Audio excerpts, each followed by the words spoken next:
these are just sort of a free for all the live streams. I think so. All right. Hello, welcome to Guide to the Unknown. I'm Kristen. And I'm her little brother, William. And this week we're, not hopping across the pond, is No, we're like traveling to the other side of the globe. That's right, to find out what scary stuff is happening in Australia. Yeah, it's always fun when we do this. We've done this largely around this continent. Yeah, state by state. Yep, and this side of the hemisphere. Right. Where we have looked at a particular location and dug into some stories. But we got a suggestion last week that we take a look at Australia. Yeah. I'm embarrassed to say I do not remember who made the suggestion, so please somebody reach out. I should have taken a note, but I did not. I'm going to see if I did. And that's on me. Nah, it's on both of us, William. It's true. You know what? Yes, I will share the blame with you. But, yeah, we're going to take a look at some stories from Australia. I did not write it down. I'm very sorry. Some hauntings. I watched a very interesting, eye-opening movie. I'm so curious about that movie. It's been on my radar for a really long time. Yeah. It put a lot of puzzle pieces in place for me, I have to say, pop culture wise, just like the genealogy of pop culture. Yeah. Oh, it was Jesse. Luckily, so we record the show live every week on youtube.com/GTTUpod. And luckily, Jesse is in the chat this week as they were last week. And it was Jesse who suggested Australia. So thank you so much, Jesse. Thank you, Jesse. I'm sorry for our sloppiness. Yes. But we also promised something last week, so we're not going to get to Australia just yet. Oh my God, I totally forgot about this. Well, I think it'll be relatively brief. Yes. But last week, Kristen and I watched The Mist and The Fog. Right. And each of us was sort of impressed by the other's description of the movies. Yeah. I watched The Fog, and I begrudgingly came away from it not being the biggest fan. Yep. Kristen watched The Mist and very much, I think, had a hard time with it. But The Mist sounded really interesting to me. Right. You said that you really liked The Fog. Yeah. So we were curious. We watched each other's movies just to sort of see, like, did our reviews delivered to each other last week affect your viewing of that movie for this week? Right. I don't think that your review of it affected it either way. I could certainly, like, there were points where I could see what you were saying. I remembered that, you were talking about how it was super slow and stuff, and I could certainly see that upon this viewing. But I super enjoyed it, as I have in the past. So you just shirked off all of my opinions and thoughts and feelings. Yes, I did. They didn't slow you down in any way. No, they really didn't. More like, I can see what Will's saying. Like, there were definitely things where they'd be holding on something forever. Like, the exterior of, like, the next house we're going to be at. You'd be looking at the outside of it for what felt like 30 seconds. And I was like, boy, I see what he's saying with that. But I still liked everything else about it so much. I was like, it's fine, whatever. Fair enough. Yeah, I do really like the things that happen in the movie. Right. It just took a while. There's too much in between those things. There's too much in between those things. Yeah. Yes, I'd like to get to it. And for me, I watched The Mist, and I think that I almost entirely agree with you. Okay. Almost entirely. Mm-hmm. It is a shockingly self-serious movie. Yeah. There is not a funny bone, despite funny things constantly happening. There are like 1,000 ironic things that happen where like somebody's going to be the hero and then they get eaten. Right. Oh, we can prove to everybody that there's a monster. Oh, wait, it dissolved. Or Bunny from Sex and the City throwing a can of peas at Marcia Gay Harden's head. Yes, there That's are funny. 1,001 things that should be treated with a little more silly. I don't want to say silly. I'm not asking for some levity. slapstick. A little bit of levity, though. Yeah. But it is so self-serious. It has a like moaning choir score at the end. Yeah. That tells you, that screams, this is all high importance. Yes. Here, this is a prestige experience. Of course. And it all plays like some bizarre series of dark jokes. The father is clearly, by the end of that movie, the butt of a big cosmic joke. Yeah. But the movie treats it like a tragedy rather than like the universe messing with you, which is what I think it should feel like. Almost like a teachable moment or something. Yeah, it was but there's weird. no way that it could be. It was so dour, I Yeah. think is how you would put it, and I couldn't agree more. But there's so much cool stuff in it that I kind of struggled. But yeah, it was fun to do the movie swap. I definitely watched it with your voice in my head. Yeah, yeah. I which mean, I liked a lot. I'm sorry to have put myself there. Perhaps you could have enjoyed it more if my voice weren't in your head. I don't know about that. Yeah. I don't know about that, to be honest. All right. Yeah, what do you think? Let's go down under. Let's do it. Okay. Want me to kick us off? Sure, please. All right. So I'm going to talk about a UFO case that I gather is somewhat famous or notorious in Australia. And this is the disappearance of Frederick Valentic? Valentic? It's Valentine, except for instead of N-E-C-H. Valentic. Yeah, I don't know. I guess. So this person disappeared, and was it UFOs? Yes. That's what the question is. Okay. And the answer is definitely no. Oh, okay. But there's still stuff to talk about. So this guy was an inexperienced pilot who took off from Victoria in Australia in a rented airplane, and he was headed to Kings Island to meet up with some friends for a fresh seafood dinner on the water. Okay. I can't wait to have my fresh seafood dinner. Right on the water. That sounds like it's offered on a placard. Fresh seafood dinner. Yeah.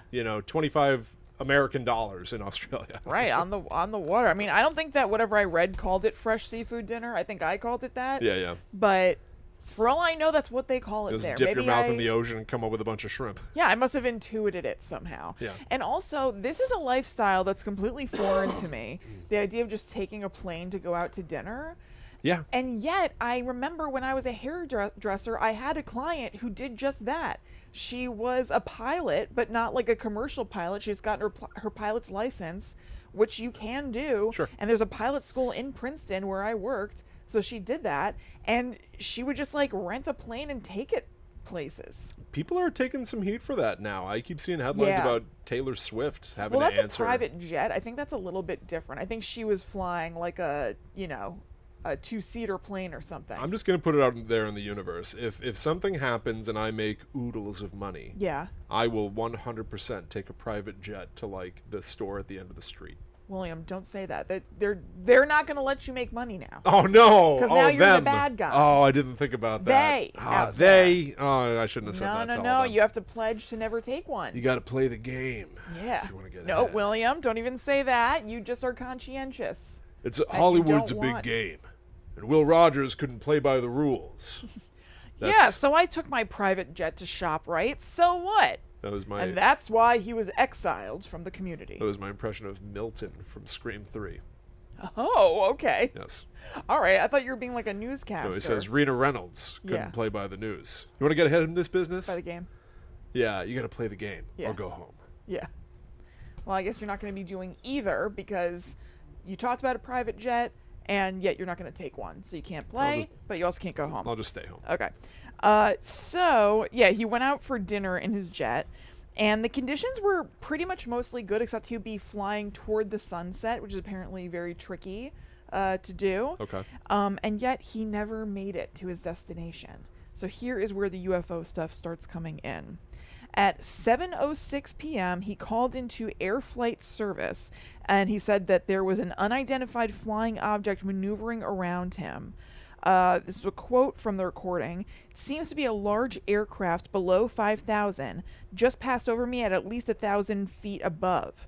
And, I don't really know what that means. Yeah. And then he said, it's approaching right now from due east towards me. It seems like he's trying to play some sort of game. Ooh.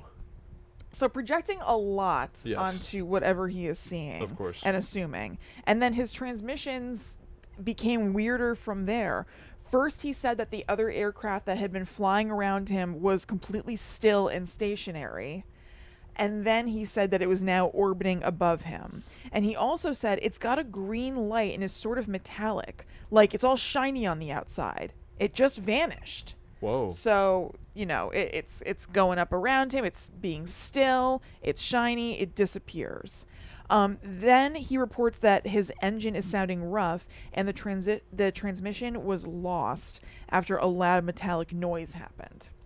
Then later on, neither Valentic nor his aircraft were ever found. Not even the aircraft? No. Wow. So, you get a distress call from somebody who says that there's basically a UFO flying around them, then hear a scary noise, and then that person and the plane are never seen again. Terrifying. It's like, what the hell is the deal with that? Puzzling forever.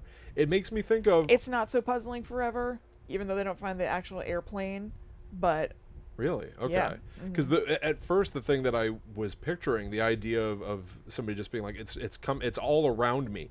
It made me think about like people in a boat seeing a shark fin swimming all around them. Yeah. And just being sort of like, what am I going to do? I can't talk to the shark. It's underwater for one, and second, it doesn't speak English. Right. So like you just sort of go like, it's around me, now it's to the left of me, now it's to the right of me. It went under. I don't have eyes on it. Yeah. It could be anywhere. I don't know. All I know is I feel vulnerable and I'm helpless. Mm-hmm. That's scary. And especially with all the stuff we know about UFOs and UAPs today, how they are real and unknown. Yeah. And like regularly out there. So maybe the likelihood of running into one is higher than we thought it had been previously. Maybe, yeah.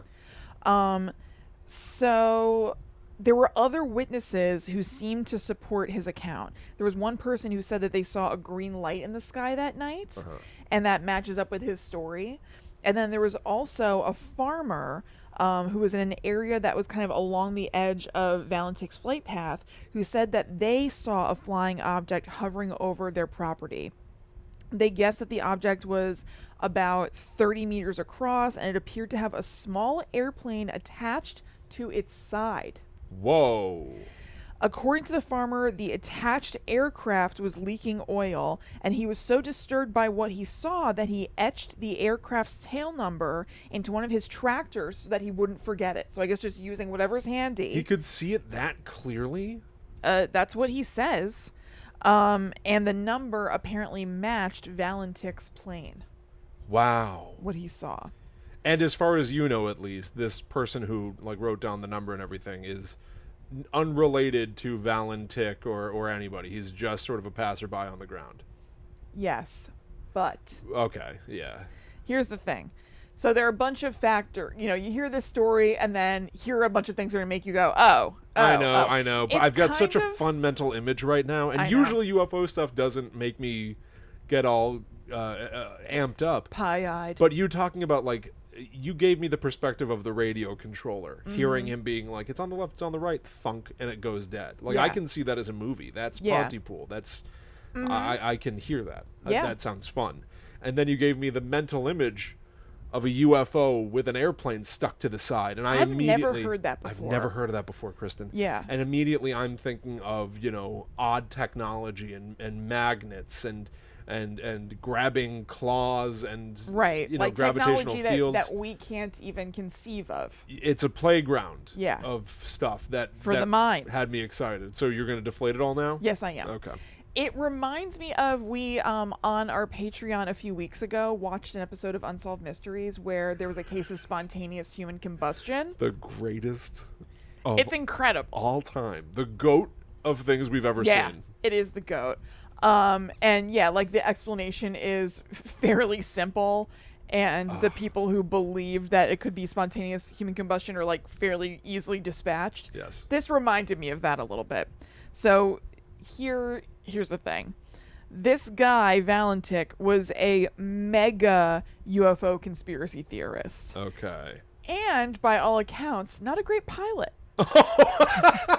Oh, he's a dead guy, so I'm trying not to laugh. I know. Okay. A heady combination. Yes.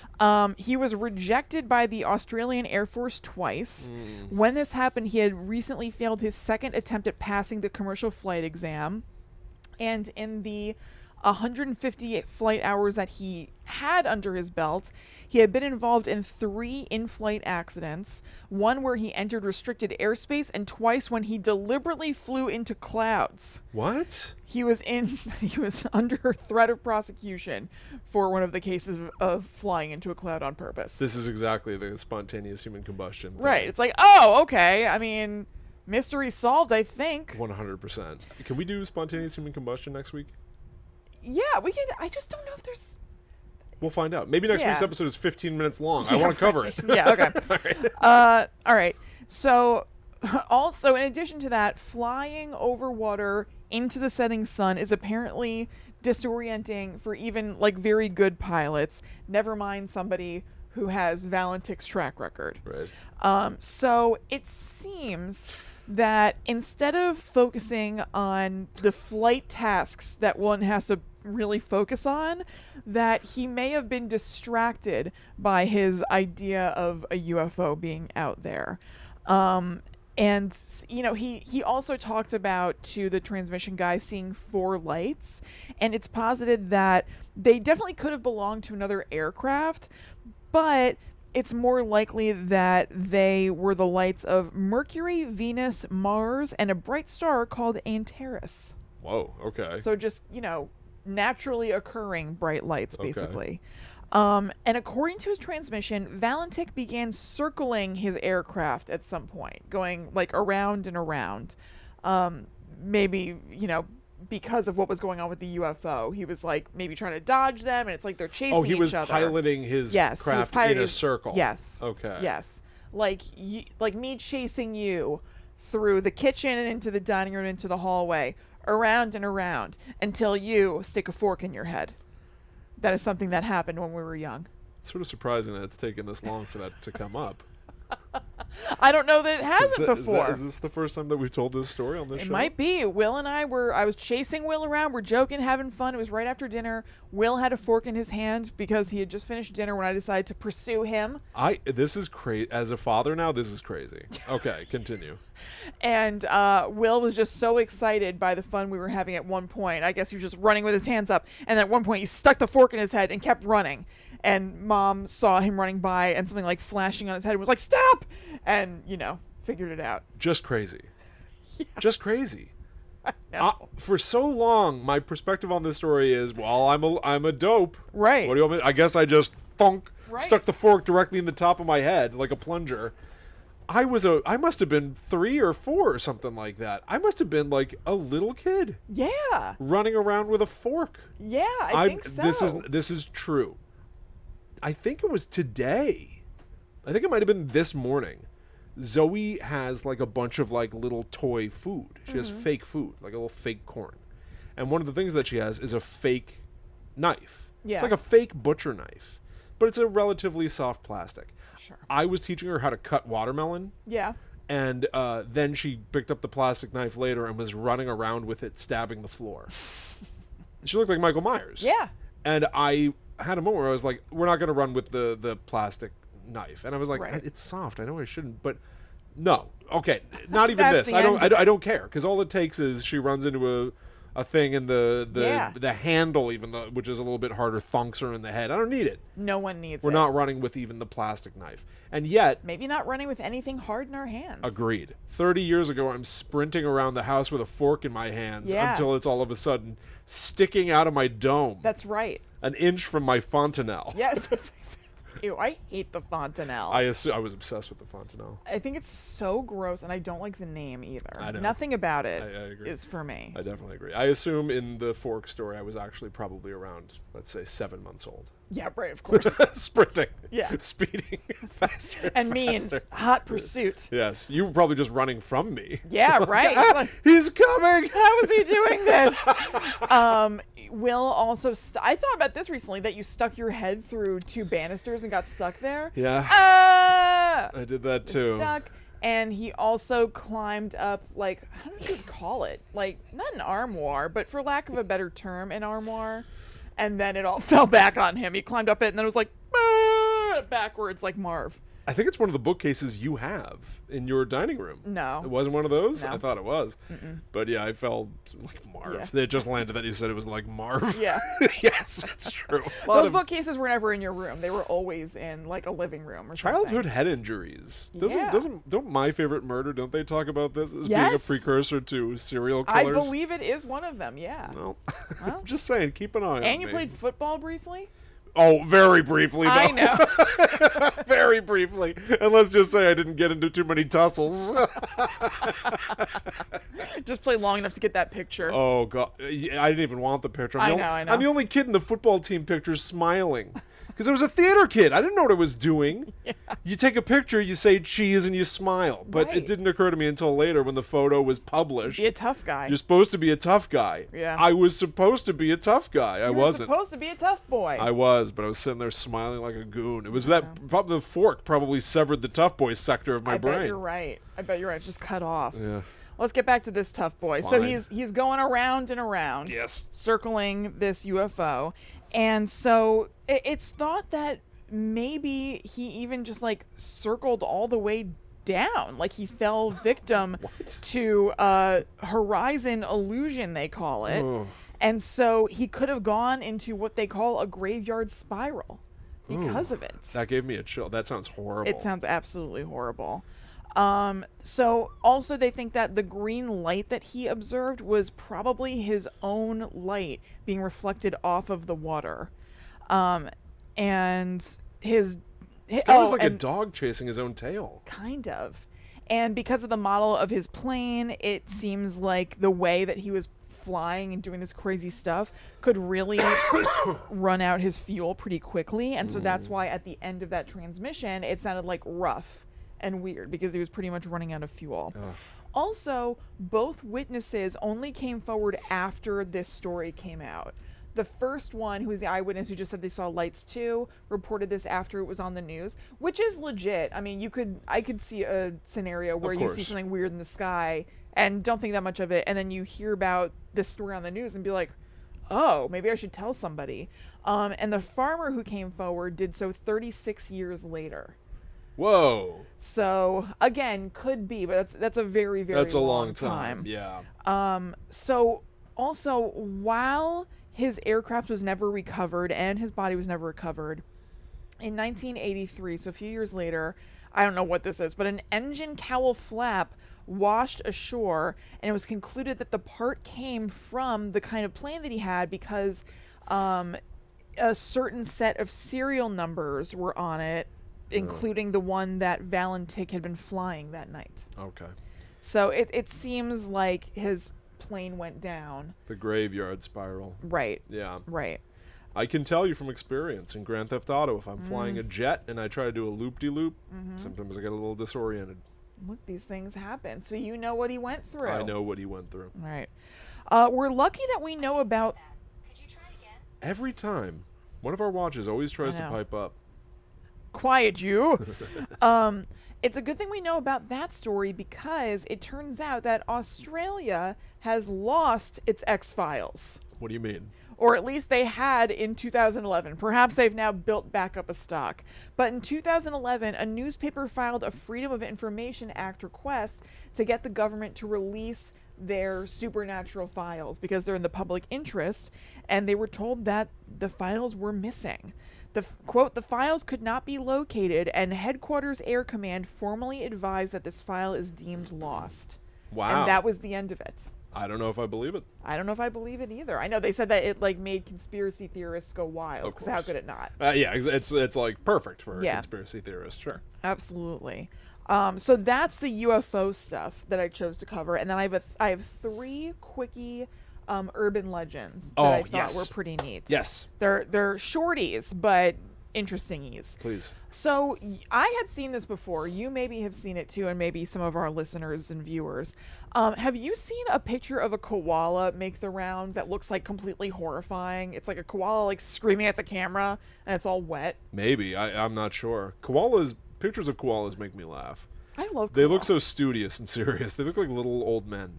They do. There was I can't remember what it was called, but there was a show on Nickelodeon with a koala that I loved when I was a kid. Under the Umbrella Tree? Was it that? Is that it? I mean, maybe. What? Maybe it is. Because I was about to say, is that Gullah Gullah Island? But no, Gullah Gullah Island is Gullah Gullah Island. Yeah. So maybe it is Under the Umbrella Tree. Thank you. I think there was a person who had like a tree in their living room or something, and little puppet characters lived underneath it or something. Oh, yeah, I don't know if that is what it is. I'm just thinking trees with koalas. I know. It feels like it could be. I know. I'm looking that up. No, Under the Umbrella Tree is what I was thinking was Gullah Gullah Island. Oh. No, it was a cartoon. Oh, okay. And I had like a little koala toy that was a little grippy thing that you could like stick on stuff. Sure. But no, there's this like scary picture of a koala I've seen before, and apparently this is sort of the mascot for the legend of the drop bears. Okay. There's like nothing to this, basically. Sure. It is essentially the story of angry koala bears that are carnivorous and have fangs, and it's a tall tale told to freak out tourists. So apparently you could be walking under a tree in Australia and they will just drop down onto you and attack you. Like Ewoks. Yeah, basically. I love it. Right. In the chat right now, Ray says the koala cartoon show could have been the Noozles. Maybe it was. Which is a great name for a cartoon. Yeah, I like that. I like that too. Great name for a cartoon. And I'm looking at that real quick. Noozles. Yeah, could be Noozles. It could be Noozles. Show me a Noozle. There's a Noozle. Great name for a show. Yep, Yeah. I'll take it. Noozle. There's a lot of our childhood nostalgia in this episode about Australia. Weirdly. Evidently, yeah, I don't know. So that's that. Drop bears just messing with tourists. Fantastic. Now this is one that I was like, yikes. This is the story of the Luna Park ghost train fire. Oh. So in 1979, an electrical fire at this train station killed 7 people, including the Godson family. They were waiting for the train, and then they were approached by this freaky-looking guy. This is a picture of the actual guy. What? William, can you describe to the people out there what that is? Here's the initial shorthand I'll give you. That dude from January 6th. I know. With the bison head and the face paint and stuff. The QAnon shaman. QAnon shaman, yes. So what we have here is a physically fit guy with big bull horns on the top of his head. But this dude is wearing like an 80s supervillain outfit. He's kind of like a Tarzan. You can see his midriff, his ripped 6-pack abs. Yep. And he's got a cheetah print, what's that thing called? Loincloth. But over his head, it's basically a sack. Almost like a burlap sack with eye holes cut out, cinched at the neck, and then just sort of draping about his shoulders. Yes. It is threatening. He looks like a Scooby-Doo villain. Unsettling to say the least. Yes. And this person just came up to the family, put his shoulder on one of the kids, or put his hand on one of the kids' shoulders, and they took a picture. Ugh. And so we know now that horribly this family died in this fire, and to this day nobody knows who that guy was, but some people think that this guy resembles the god Moloch, who asked for children to be sacrificed. Okay. And other people think that it could have been somebody who was linked to a local satanic cult. Okay. So this picture is just out there as a mystery thing. We don't know. It's just one of the last photos taken. Yes. That is bizarre. Absolutely strange. Absolutely bizarre. Yep. Weird. And the last thing I'll leave you with is both sad-ish, but also kind of fun and awesome, and definitely not true. He said it's sad, but he started smiling. It's hard to get a bead. Yeah, I can see how that could be confusing. This is the story of the Crown Casino morgue. So the casino itself has repeatedly said that this is not true, but there are rumors that have been around for 1,000,000 years that the Crown Casino in Melbourne has its own morgue that is for elderly gamblers who pass away or who die by suicide after gambling at the casino, so that they don't have to have any sort of like negative vibe going on at the casino. So the rumor or urban legend is that there are a bunch of secret passageways throughout the casino and the adjoining hotel, so that the deceased people can be discreetly removed without anybody else knowing anything happened. Verified or anything, or just completely sort of, unverified. Yeah. Yes, it's probably not true. That's one of my favorite things to Yeah. believe. That any sort of, that's a casino is not the one I usually think of. I usually think about like theme parks. Mm-hmm. Like if I the tunnels. Yeah, if I like died at a theme park, they would just put a Mickey head on my corpse. Right, and just like wheel you through and be like, Mickey's not feeling so good right now. Exactly. Yeah. Whatever it takes. Right. I love that sort of thing. I do too. Yeah. I do too. It reminded me too of the Denver International Airport. Yeah, very much. But there are really tunnels down there. But the legend around that is people think that like the New World Order operates below it. and they're lizard people. Yeah, exactly. Yeah. Real quick, I have a micro ghost story that I wanted to share with you, and then I think maybe we'll just take a quick break.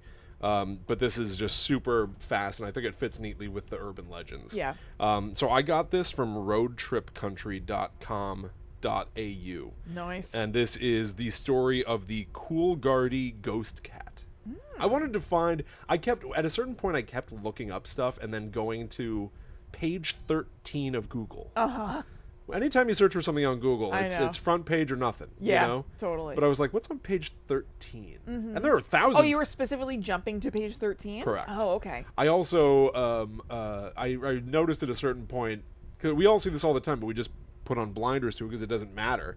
Whenever you Google something, it'll say, like, we found 5,000 billion gajillion results. As if I'm going to be like, thank you for bringing them all to me. Right. I've And got them how all many now. are there? Yes, exactly. Yeah. But I'm only going to click on one of the first few links. So I was Right. like, what happens if I do go through, like, to page 800? Yeah. What's on that? Right. Does it suck? Is it completely unrelated from what I Googled? It's a good question. I know. I kind of wanted to poke around. So I went to Yeah. page 13, and I found this, which actually gave Excellent. me cool little short stories, and I liked thinking. this one.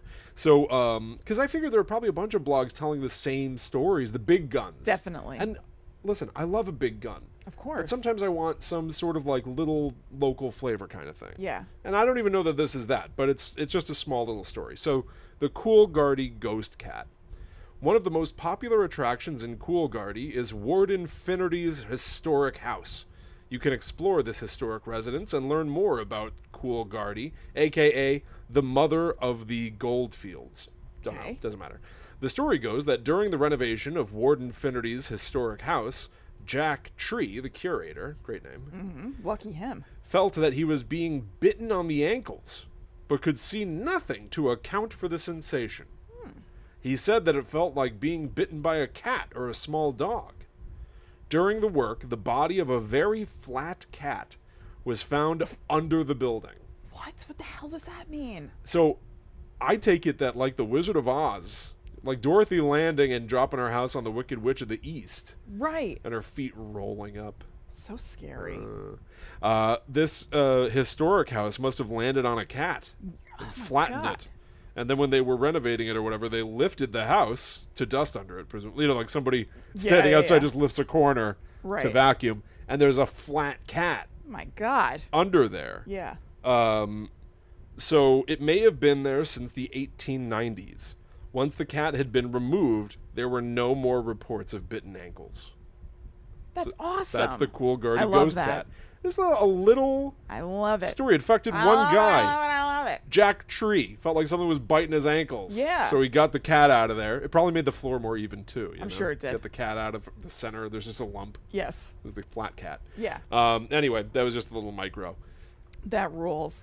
All right, well, we're going to get to your macro Yes. in just a minute. But first, we got to talk about a biggie. It is our Patreon, which is at patreon.com/GTTUpod. And that's where you can go to support the show. We have a bunch of different tier options. You can choose whichever one you're most comfortable with.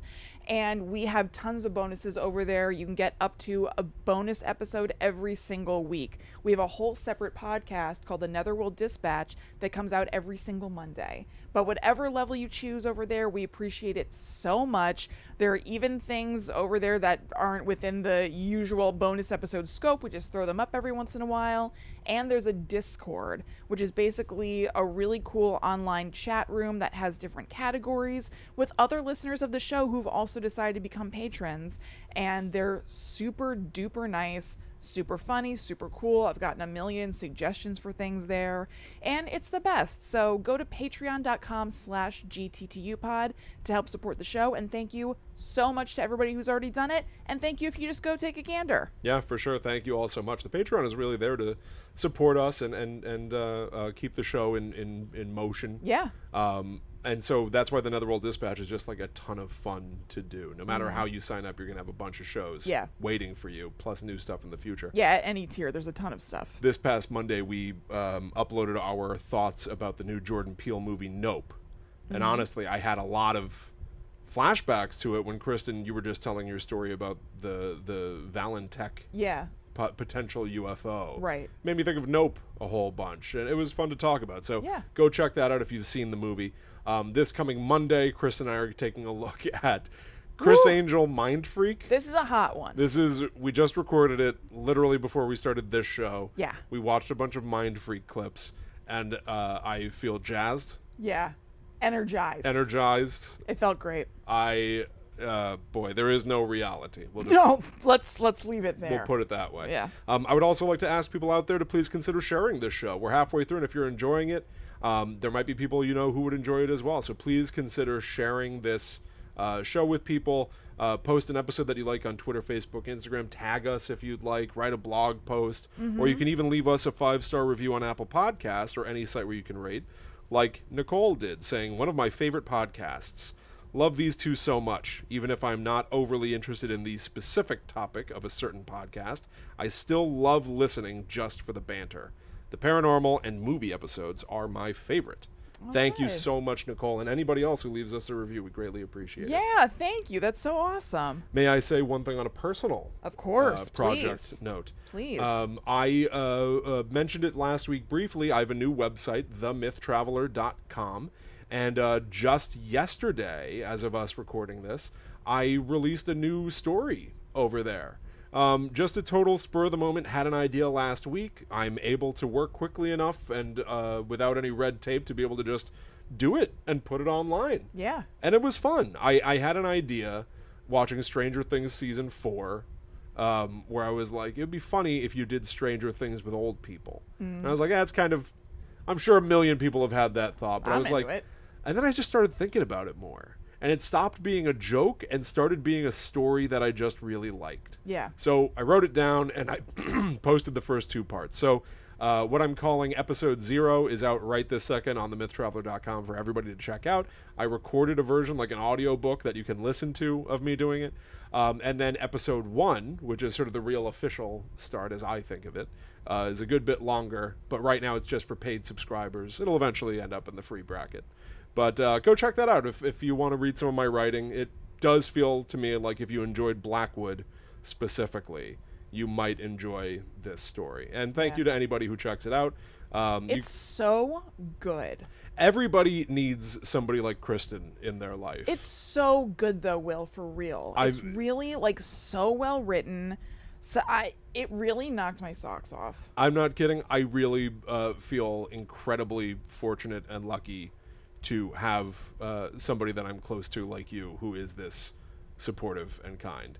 I mean it. Oh, I very much I'm not joking around. I really, really appreciate it. Because I screwed up this week, and it took me so long working on the stories that I had to push recording of Guide to the Unknown, and Kristen was like, "Oh, it's no big deal." And I don't know. It's just I'm in a place right now where any support I really appreciate it. And so thank you very much, and thank you to anybody who checks it out. I hope you enjoy it. TheMythTraveler.com. It's not all I'm working on, right? But I wanted to get something out there. I miss the feeling of having a story out in the world. So check it out if that's your kind of thing. And thank you so much. Definitely recommend. That's it. Okay, so here is what I looked at in Australia. Let's start with the story of the National Film and Sound Archive of Australia. This is a story that is almost like tailor-made for my interests. Yeah. It's about sort of curating, respecting, and housing film, sound, movie props. Yeah. I love that sort of curation. People can visit this museum. I love that. That's super cool. So in 1935, the NFSA began. It's got over 3 million works across movies, shows, new media, all kinds of artifacts. But here's the thing. For having started in 1935, they eventually shifted where they store everything. In 1984, the archive was moved into, from the pictures, a beautiful old building. It almost, honestly, it looks like something out of Washington, D.C. It looks like it kind of looks like the Capitol without the dome. Yeah. Maybe it looks a little bit like the White House. Mm-hmm. Big pillars. Big pillars. Yeah, there's Greek, Roman columns. I'm no architect. I don't know. But it feels powerful and storied. Mm-hmm. So it moved in there in 1984. But here's the thing. That building that they moved into has been around since before 1984. It used Yeah. to be something else before they moved in. It used to be the Australian Institute of Anatomy.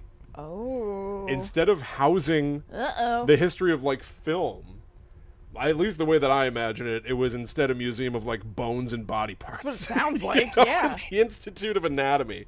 So a little bit about that. It was started by a Sir Colin Mackenzie, whose ashes are evidently today still stored behind a plaque in the foyer of the building. Cool. Which I love. He Yeah. sort of became a part of the building itself, which Right. I really sort of love. People talk about buildings having good bones. That's true, Kristen. My God. Oh my God, it's But all connected. There's something about like immortality in that a little bit of like I'll just become part of this thing that I was attached Yeah. to, which I like. So there's a phrase on a plaque that translates to, "If you are looking for a monument to me, you are within it." You're standing Cool. inside my monument. There had been a number of reported sightings of Mackenzie's ghost. This, by the way, all comes from ischool.sjsu.edu. Most of the reports of his ghosts and of spooky activity come from the staff of the National Film and Sound Archive, with an employee who worked there in the 1980s coming forward with an experience even just last week. And then there's a sort of anonymous quote I've got. "In the Film and Sound Archive, it seems you don't need to be a true believer. You can be a skeptic or sitting on the fence to have an experience." Which I love too. Like, Yeah. it takes everybody. Everybody will have some Absolutely. sort of an experience there. So about the Australian Institute of Anatomy, which it used to be, it played host to countless forensic examinations and also served as a morgue. It housed hundreds of human skulls and body parts, most notably Farlap's heart. What? Farlap Is Farlap a guy? is a horse. It was New Zealand's greatest racehorse ever, according to course. Wikipedia. Of course. Greatest racehorse. I wonder who's America's greatest racehorse ever. Seabiscuit? Seabiscuit, I guess. That's the only horse I could name. Like Chunder Thunder. Don't they all have like great Yeah. like, Like funny Chunder Thunder. thunder thighs? So this is all from the CanberraTimes.com.au now. They also, there are some claims that it was home to Ned Kelly's skull. Oh, I some know about point. Ned Kelly. He's some sort of bad guy. Wait, do you know about Ned Kelly? Yeah, he's like a gangster. Yes. Yes, Kristen, yes. There was a movie called Ned Kelly that I think Orlando Bloom and Heath Ledger were in. Really? Yeah. Okay. That's why I know it. I was a total stranger, a total if I'm right. novice. So I looked him up because I saw the names Farlap and Ned Kelly, and I just Gotta don't know. I'm not from Australia, so maybe I'm Right. just not familiar. So I checked him out a little bit. So Ned Kelly, full name Edward, was alive in the mid 1850s. I was right. You're right, Yeah. Kristen. Wow, look at you. Yeah. Born in 1854, died in 1880. So it's at 26 years old. Yeah. Listen to this. This is from his Wikipedia. He was an Australian bushranger, an outlaw, a gang leader, and a convicted police murderer. One of the last bushrangers. I think this is almost sort of like a cowboy. Okay. Feel Makes free sense. to correct me if I'm wrong. I know that we've got Finn in the chat right now as well, who I think is from Yes. Australia. So I apologize if we're getting anything wrong. But I do believe that it feels a lot like the Old West, a lot of this stuff. He's known for wearing a suit of bulletproof armor during his final shootout with police. Wow. Kristen, it's on display to this day. I looked at it. He looks like Iron Man. Oh. You know in Iron Man when Tony Stark builds his first suit in a cave with a box of scraps? Yes, I do. He looks like that. Crossed with Yeah. Zodiac, admittedly. Because it's like he's got a bucket on his head with like a flat top like Wow. Frankenstein. But I looked at it. I didn't end up keeping all of this. It would probably take too long to find out. But it's like the gunfight lasted like a half hour. He ended up being shot. Like by the time that they brought him in, they Yeah. say that they finally got him because they targeted his legs, which had no armor on them. Ooh, oversight. Yes. But by the time that they brought him in, he had bullet wounds all over his body that did get through the armor and like a bullet in his elbow and stuff. But he still just walked off to jail with them. Huh. And even he was later executed, and his last words are highly disputed, but it was something he just kind of goes like, well, I guess it's come to this, as they put the rope around his neck. Wow. He is a cowboy. He's a cowboy, yeah. He's a cowboy. He is a cowboy. Anyway, it just sounds incredible. Yeah. So, since then, the building frequently makes most haunted lists. Plus, there are endless spooky tales from workers, including a contractor who claims to have been pinned against the wall by something he couldn't see. Ugh. And then there's a ghost hunter named Dan McMath, who brought his team out to check the place. He very much feels like he's like of the modern ghost hunter realm. It was fun to see that even, on the other side of the globe. Right, it's not just an American phenomenon. No, it's a dude in like an Ed Hardy shirt and it says ghost down the side. Amazing. I'm not kidding. I'm actually happy to hear that. Yeah, so I've got from an article here, Ghost Hunters.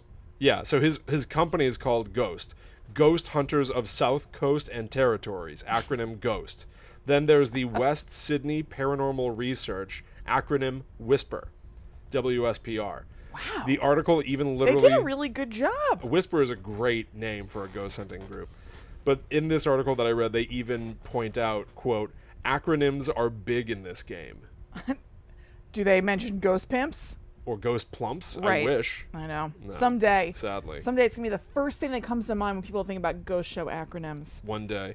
So here's something Dan McMath had to say. In the main gallery, I thought I witnessed a black shadow dart across in front of me. When we went back into the gallery a few hours later, we were talking about this, and we did physically hear someone yell out. We can't figure out what they were saying, but we did hear it, which was quite weird.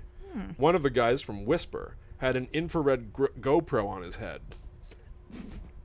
It's just like, I know that he clearly has it like strapped on, but it just makes it sound like he was being a silly goofball balancing. He's got a camera on his head. Yeah. He thought he saw a shadow in the basement area underneath the bowels of the NFSA. I think they may have caught that shadow, but there's no confirmation like at all, so it's all just sort of like, it was just sort of comforting to read. 'Cause it's all the same stuff. Yes, it's everywhere. They also talk about how I've just never thought about it before. No, never thought about it's it. Kind of awesome. It's like there's a different type of person who's just everywhere. Like however we've talked about this before, like different cultures all have a boogeyman. Yes. Everyone has a Bagans. Yes. You know what? God bless. Some guy with an EMF reader. Right. Ambiguously yelling. Talking about something. Yeah. So that's the haunted building. So just sort of more like chatter around it, I suppose. Sure. But this was also recommended, I think, directly by Jesse. Yep. I watched a movie. Yes. A movie. I'm very curious about this. I came away from... I'll be thinking about this movie for a while. It's called Picnic at Hanging Rock. It's from 1975, directed by Peter Ware. And immediately, I was hooked. Yeah. The opening text. I love well done opening text. Tell me what this makes you think of. Okay. Black screen, white text. I mean. On Saturday, 14th February 1900, a party of schoolgirls from Appleyard College picnicked at Hanging Rock near Mount Macedon in the state of Victoria. During the afternoon, several members of the party disappeared without a trace.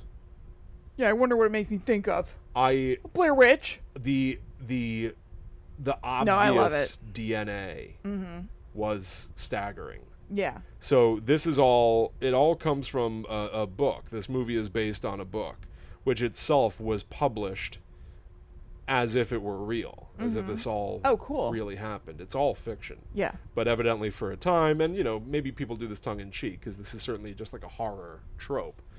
People were like, do you know that movie's based on a real story? In the movie, there are missing posters. They show 3 missing girls. And it looks like Heather, Mike, and Josh's missing poster. Yeah. I don't know this, but it looks like whoever made the missing posters for Blair Witch may have patterned the design. Yeah, maybe. After Picnic at Hanging Rock.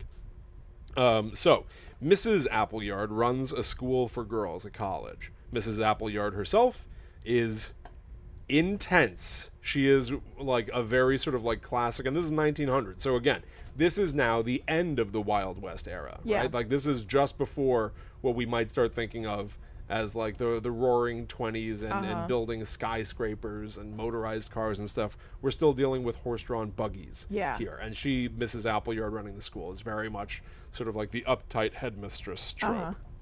The girls are allowed to go on a trip to Hanging Rock, literally like a little bit of a mountain. Big, spooky, tall spires of a mountain. And as you look at them, it's almost like seeing faces in the clouds. You sort of see faces in the rocks. That's cool. When they get there, though, everybody, all these girls and the teachers that are with them, just sort of sit at the base of the mountain. Okay, just having a sit. And it's almost like there's a gas leak. Uh-huh. It's so weird, and attention's not fully drawn to it, but like the camera like really pushes in on these like tight shots of ants crawling all over like fancy Victorian era clothing type stuff, and the people themselves are all just sort of like laying out, like exhausted. Getting drowsy. Yes, except for 4 girls who climb up the mountain. One of them being Edith, who is described as being fat and dumpy. Okay. The other 3 girls with her one of them is described as being an angel. They are all sort of like the pretty popular girls. Yeah. But they're up to sort of no good. Mm-hmm. Again, this is like a time where they are wearing corsets and everybody's like covered from their toes to their necks. Yeah. But ironically, there are other like people like just spending the day at the mountain, and a couple of guys see the girls crossing the creek, and one of them's like, "Ooh, look at her body. Look at the shape on her." How can you tell? And the camera lands on these girls, and it's like it's all poops and fabric. I don't know. He goes, "That one looks like she might be shaped like an hourglass." Like, did he say might be? I don't know if he said might be. I might Yeah. be saying he did say something about an hourglass. In my Really head, funny. I might have added the hedging might of the bet, be. because who the hell could ever tell? Right. Anyway, it all makes me want to play Red Dead Redemption real bad. It's like very much Sounds that, like Red Dead Redemption. It's about the old world sort of going away, I Yeah. think. So, the 4 girls climb to the top of the hill. The cool girls start like taking off their shoes, and they take off their leggings and stuff. They sort of like undress a little bit. They look a little bit more like witchy. Yeah. I have to say, where that sort of the witchiness of like communing with nature and just being part of the place. And Edith is like, she's collapsing.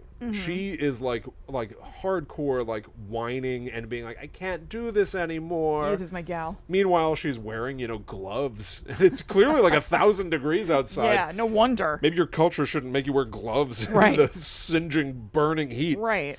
So, the girls, the cool girls, get up at a certain point, and either ignoring Edith, who's calling after them, or it almost feels like, in a weird, witchy, magic-y way, they may not even really hear her anymore. They're just like on their own trip, man. They're on their own trip. They're like prancing around, and they prance further up into the mountains, like into a cave. And Edith runs away screaming. Later, the 3 girls, and one of the teachers, Mrs. McCraw, are described as just having gone missing. Nobody knows. Nobody knows what to do. Edith came back. She can't even really tell us anything. Yeah. She has no idea what actually happened to them, but she did see something. As she was coming down the mountain, she saw a red cloud in the sky.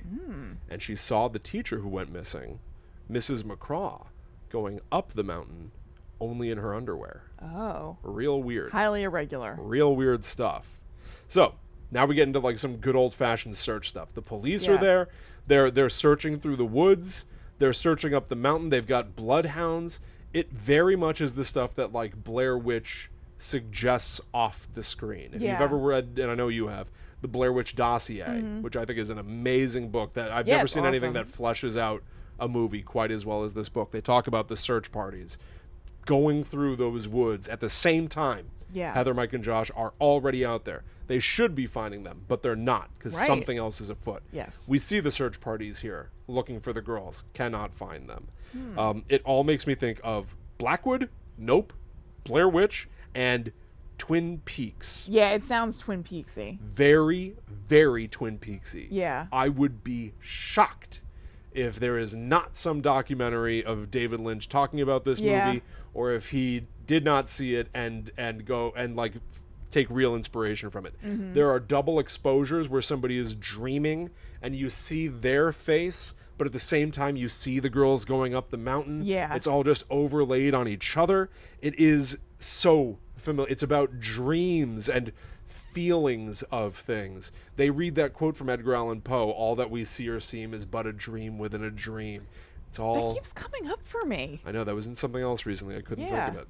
I don't know what it is, I but don't know. yeah. Huh. Director Peter Weir evidently put a veil over the film lens to give it a sort of like ethereal feeling to it. Like everything is like loaded with this. You feel like there's like a gas leak or something like that. Like, I'm sure. You sort of don't know what to make of it. So there's this one guy who saw the girls and was kind of like fascinated by them. He decides that he's going to hang back. He's going to try to find them once and for all. No, leave me. I'm staying here. I'll stay here overnight to find them. Yeah. He searches all over the mountain. He seems to hear their voices, almost like he hears the conversation we heard them having previously on the mountain. Almost like there's a time thing going on. But there was one moment where the girls, the witchy girls, one of them says something along the lines where they're like, you ever notice that most people don't have any sort of purpose or function? Or people are functionally useless. I assume they're fulfilling some purpose. Yeah. It's like a weird sort of like we're better than other people. It's the kind of thing that like Hitchcockian serial killers say. Yeah, like Rope. Yeah. The guys are like, we're smarter than other people, so why shouldn't we kill them? Right. It's just like that sort of like overlord thinking. Everything begins and ends at exactly the right time and place. He's hearing these things, and it seems to make him kind of nuts. He runs up to a cave, and eventually he is recovered off the mountain, like bruised and like he's been put through the ringer, and he's almost catatonic. He seems like he's almost lost his mind. Yeah. But his friend, like, puts him up in like a cart to be taken away to safety, and the guy who stayed on the mountain and went kind of nutty reaches out and hands his buddy something. It's a piece of lace. Ooh, cool. He must have found something while he was there. Yeah, that's awesome. And so the madness sort of proliferates, right? Because now this other guy is kind of hooked. Yeah, like, so how did this happen? He goes up the mountain, and he finds one of the girls. She's alive. She will be brought back to the school. She will be examined. They will determine that the injuries that she has sustained do not represent being lost in the woods for a week. That's awesome. This sounds great. It sounds great. I don't think I gave a spoiler warning, but it's Guide to the Unknown. Yeah. We do this. I would almost advise stop listening from here, because this all might have piqued your curiosity. And I would advise people watch this. Yeah. It's very, very fun. They keep describing it's described as a mystery all over the place online. I don't know if I would describe it as a mystery. Yeah. It's a wonderful sort of little adventure. It doesn't sound that mysterious. It's just sort of you want to know what happened. And strange. Atmospheric and strange is right. So the girl who came back down the mountain, who they found, Irma, she also has no answers. She will eventually leave the school. It's announced that she's going to leave, and as she says goodbye to all the other girls, they start like grabbing at her and clawing at her, going, "What happened up there? You have to tell us. You know something." Everyone in the movie is sort of driven nuts by not knowing. Yeah. It's all in pursuit of finding out what happened. Where are the other two girls? Where's Mrs. McCraw? We have to know that to feel okay. Right. Have some sort of resolution. I won't say anything else about, well, there's a whole plot that I haven't touched on. Okay. Mrs. Applebottom, or whatever. What's her name? Applebottom Jeans. Mrs. Appleyard? Mrs. Appleyard, who runs the school. Yeah. She, the entire time, has been victimizing a different girl at the school named Sarah. Sarah was not allowed to go to Hanging Rock. She's friends with the witchy girls, though. And Mrs. Appleyard seems not to like Sarah. Doesn't sound like it. Sarah's guardians, having sent her to this college, haven't been paying the bills. And so Mrs. Appleyard is making Sarah the brunt of her sort of verbal abuse and hostilities. Yeah. And she resolves, I'm going to kick you out of school, Sarah. You're going to go away. Sarah, we learn, has a sad past. She doesn't have parents. She comes from an orphanage where she was abused. And when Mrs. Appleyard finds this out, she goes to Sarah and says, I am sending you back to the orphanage. Yeah, I knew she was going to love it. Just to twist the knife, you know? So, Mrs. Appleyard is driven insane by what's going on at Hanging Rock. because with the girls missing, people are trying to pull their kids out of school. Aha. And she won't have It's this. not good for business, I would think. Not good for business. And she won't stand for this. But it seems to almost be doing some internal damage to her more than anything else. So, at the end of the movie, Mrs. Appleyard claims to somebody, "Oh, Sarah? She was already picked up." The gardener will go outside to the greenhouse and find broken glass. Looking up, he notices that the roof of the greenhouse has been smashed in. And there is Sarah's body lying in a bed of, plants, flowers, soil bed. Seemingly, she fell from her window. Jumped? Either way, Pushed? she's dead. Yeah. He goes inside to report the body to Mrs. Appleyard, and when he opens the headmistress's office door, she is sitting at her desk, all in black, in a black veil, with her bags packed. She just turns and locks eyes with him and doesn't say a word. A voiceover interrupts and explains, after this event, Mrs. Appleyard's body was later found at Hanging Rock. Oh. She evidently, seemingly, had tried to climb and fell to her death. The end. No answers. It sounds awesome. It was great. I do think you would struggle with it. I think you would enjoy it on some level, but it's... I could also see that. Yeah, it's 1975. It is slow paced. Yeah. But it's almost the great antithesis to my complaints about The Fog, where it's like, I feel something simmering under the surface with Picnic at Hanging Rock that I didn't feel in The Fog. Yeah. So even though it's longer, and it is, even though it's slower, and it is, I wouldn't have called it boring. I thought it was kind of like fascinating, and it felt like movie DNA. It felt like a history lesson to me. I love that sort of a thing. It sounds sweet. So a couple of quick bits of trivia about it because they, quite frankly, are just dope. The first lines of the film's source, the novel, Picnic at Hanging Rock, by Joan Lindsay, in a foreword, read, quote, "Whether Picnic at Hanging Rock is fact or fiction, my readers must decide for themselves. As the fateful picnic took place in the year 1900, and all the characters who appear in this book are long since dead, it hardly seems important." That just sort of like, do with it what you will. Yeah, real, right. fake, who cares? Yeah, are you enjoying it? I'm telling you a story. Yeah. I love that. Yeah. She seems to have been heavily involved with the production. This is very strange. There are several times during the story in which clocks and watches stop for no apparent reason. Author Joan Lindsay was well known among her friends for having the peculiar quality of, unintentionally, stopping watches and clocks in her vicinity. Oh, cool. A phenomenon that occurred and was recorded many times during her life.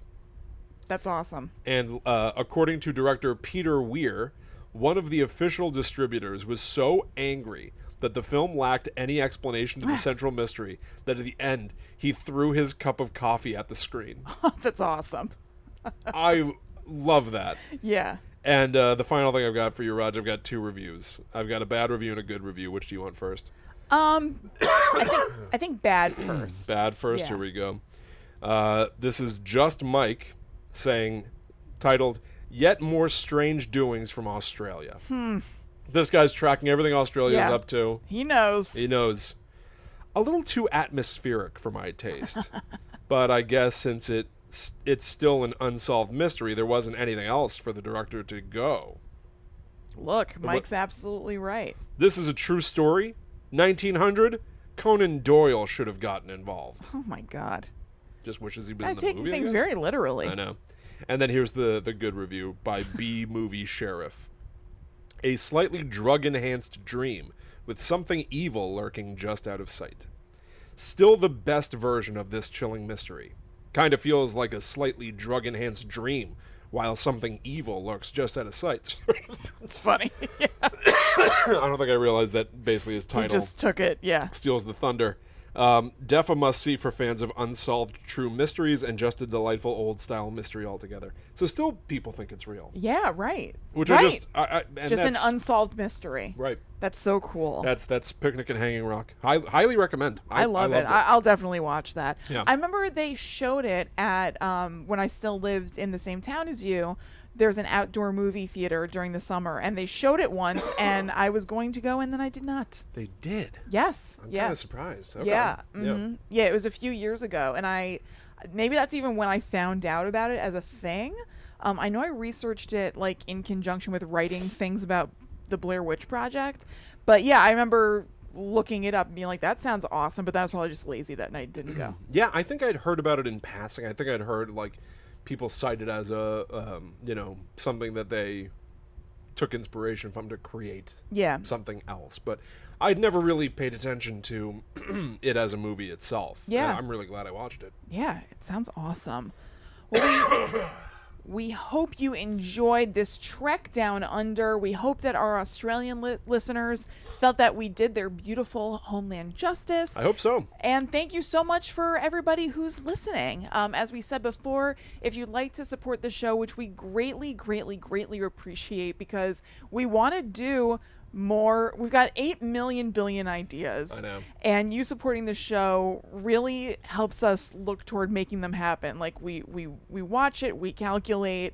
It makes a huge difference when you support us at patreon.com/GTTUpod. And thank you so much for everybody who already does. You can also go to gttupod.com, which is the home of Guides the Unknown online. It has links to all of our social media, all of our past episodes, information about advertising with us, a link to our private Facebook group, and you can also find all of our appearances on other shows there. Yeah. Will just added a page that catalogs every time we were on another podcast, which is pretty neat. So we hope you check that out. Yeah, check it out, and thank you so much to everybody who enjoys this show, who supports us either on Patreon or just by sharing or reviewing. We can't thank you enough. Yes, truly. So, yeah, and also, please, if you're interested, go check out themythtraveler.com. Yep. Check out my story, Elder Things, Episode 0. You can read right away. Episode 1 is for paid subscribers. It's like $5 a month, $50 a year, either way you try to slice it. And I've got other stuff there, too, that I just can't share anywhere else, really. And some hints at other stuff I'm working on. Yeah. Which is kind of fun.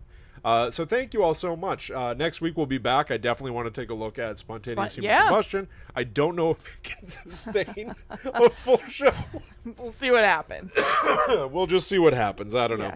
But you can follow us online in the meantime. Yep, I'm at Chillin' Kristen. I'm at The Myth Traveler. So thank you all so much. We hope you have a great rest of your day. We'll see you next week. But until that time comes, we must travel. Back to the netherworld, go we.